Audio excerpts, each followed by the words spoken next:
வங்கதேசத்தில் ஒரு மாதத்திற்கு மேல் நீடித்த மாணவர்கள் போராட்டத்தின் விளைவாக பிரதமர் பதவியை ராஜினாமா செய்துவிட்டு நாட்டை விட்டு வெளியேறியிருக்கிறார் ஷேக் ஹசீனா. சக்தி வாய்ந்த பிரதமராக அறியப்பட்ட ஹசீனாவின் வீழ்ச்சிக்கு என்ன காரணம் என இப்போது பார்க்கலாம். மாணவர்களின் போராட்டத்திற்கு பணிந்து பிரதமர் பதவியை ராஜினாமா செய்துவிட்டு நாட்டை விட்டே வெளியேறியதன் மூலம் வங்கதேசத்தின் நீண்டகால பிரதமரான ஹசீனாவின் 15 ஆண்டு கால ஆட்சி முடிவுக்கு வந்துள்ளது. வங்கதேசத்தின் தந்தை என்றழைக்கப்பட்ட முஜீபுர் ரஹ்மானின் மகளும் 1970களில் மாணவர் தலைவராக அறியப்பட்டவருமான ஹசீனாவின் அரசியலே பெரும் நெருக்கடியில்தான் தொடங்கியது.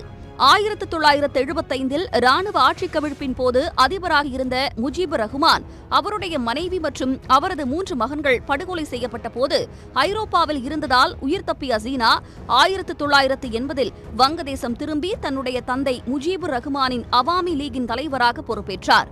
ராணுவ ஆட்சிக்கு எதிரான போராட்டங்களை முன்னெடுத்ததன் மூலம் மக்கள் ஆதரவை பெற்ற ஷேக் ஹசீனா 1996ஆம் ஆண்டு நடந்த தேர்தலில் ஆட்சியை கைப்பற்றினார்.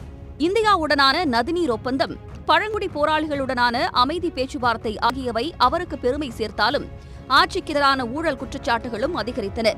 இதனால் 2001 தேர்தலில் வங்கதேச தேசியவாத கட்சியின் தலைவரும் முன்னாள் ராணுவ தளபதி ஜியாவுர் ரஹ்மானின் மனைவியுமான கலிதா ஜியாவிடம் தோல்வியடைந்தார். கலிதா ஆட்சி காலத்தில் ஹசீனாவை குறிவைத்து படுகொலை முயற்சி, கைது நடவடிக்கை, நாடு கடத்தும் முயற்சி என பல்வேறு நெருக்கடிகள் தரப்பட்ட போதும் அனைத்தையும் முறியடித்த அவர் 2009இல் நடைபெற்ற தேர்தலில் வெற்றி பெற்று மீண்டும் பிரதமரானார். 2வது முறையாக பதவியேற்ற உடனே போர்க்குற்றங்களுக்கான தீர்ப்பாயத்தை அமைத்து தனது தந்தை முஜீபுர் ரஹ்மானின் கொலைக்கு காரணமான 5 முன்னாள் ராணுவ அதிகாரிகளை தூக்கிலிட்டார்.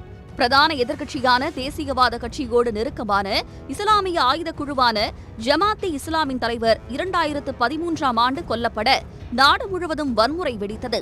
இதையடுத்து எதிர்க்கட்சித் தலைவரான கலிதா ஜியாவை வீட்டுக் காவலில் அடைத்தார். ஹசீனாவின் ஆட்சியில் ஜனநாயகம் நசுக்கப்படுவதாகவும் சர்வாதிகாரம் தலைவிரித்தாடுவதாக விமர்சித்த எதிர்க்கட்சிகள் 2014 நாடாளுமன்ற தேர்தலை ஒட்டுமொத்தமாக புறக்கணித்தன.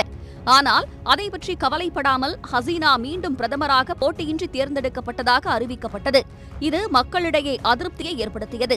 இதே நிலைதான் 2018 மற்றும் 2024 தேர்தல்களிலும் தொடர்ந்தது. வீட்டுக் காவலில் வைக்கப்பட்ட எதிர்க்கட்சித் தலைவரான கலிதா ஜியா ஊழல் குற்றச்சாட்டுகள் சுமத்தப்பட்டு சிறையில் அடைக்கப்பட்டார். ஹசீனாவின் ஆட்சிக் காலத்தில் வங்கதேசத்தில் ஏற்பட்ட பொருளாதார வளர்ச்சி கொரோனா காலத்தில் கடுமையான சரிவை சந்தித்தது. விலைவாசி உயர்வால் மக்கள் கடுமையாக பாதிக்கப்பட்டனர்.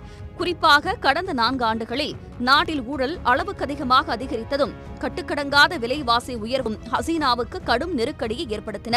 அரசுக்கு எதிராக நாடு முழுவதும் மக்களின் கோபம் அதிகரித்திருந்த நிலையில் 30% இடஒதுக்கீட்டுக்கு எதிராக மாணவர்கள் தொடங்கிய போராட்டம் பெரும் கிளர்ச்சியாக வெடித்து ஹசீனாவின் ஆட்சிக்கே முடிவு கட்டியுள்ளது. சன் நியூஸ் வாட்ஸ்அப் சேனலை ஃபாலோ செய்யுங்கள். QR கோடை ஸ்கேன் செய்து சன் நியூஸோடு இணைந்திருங்கள்.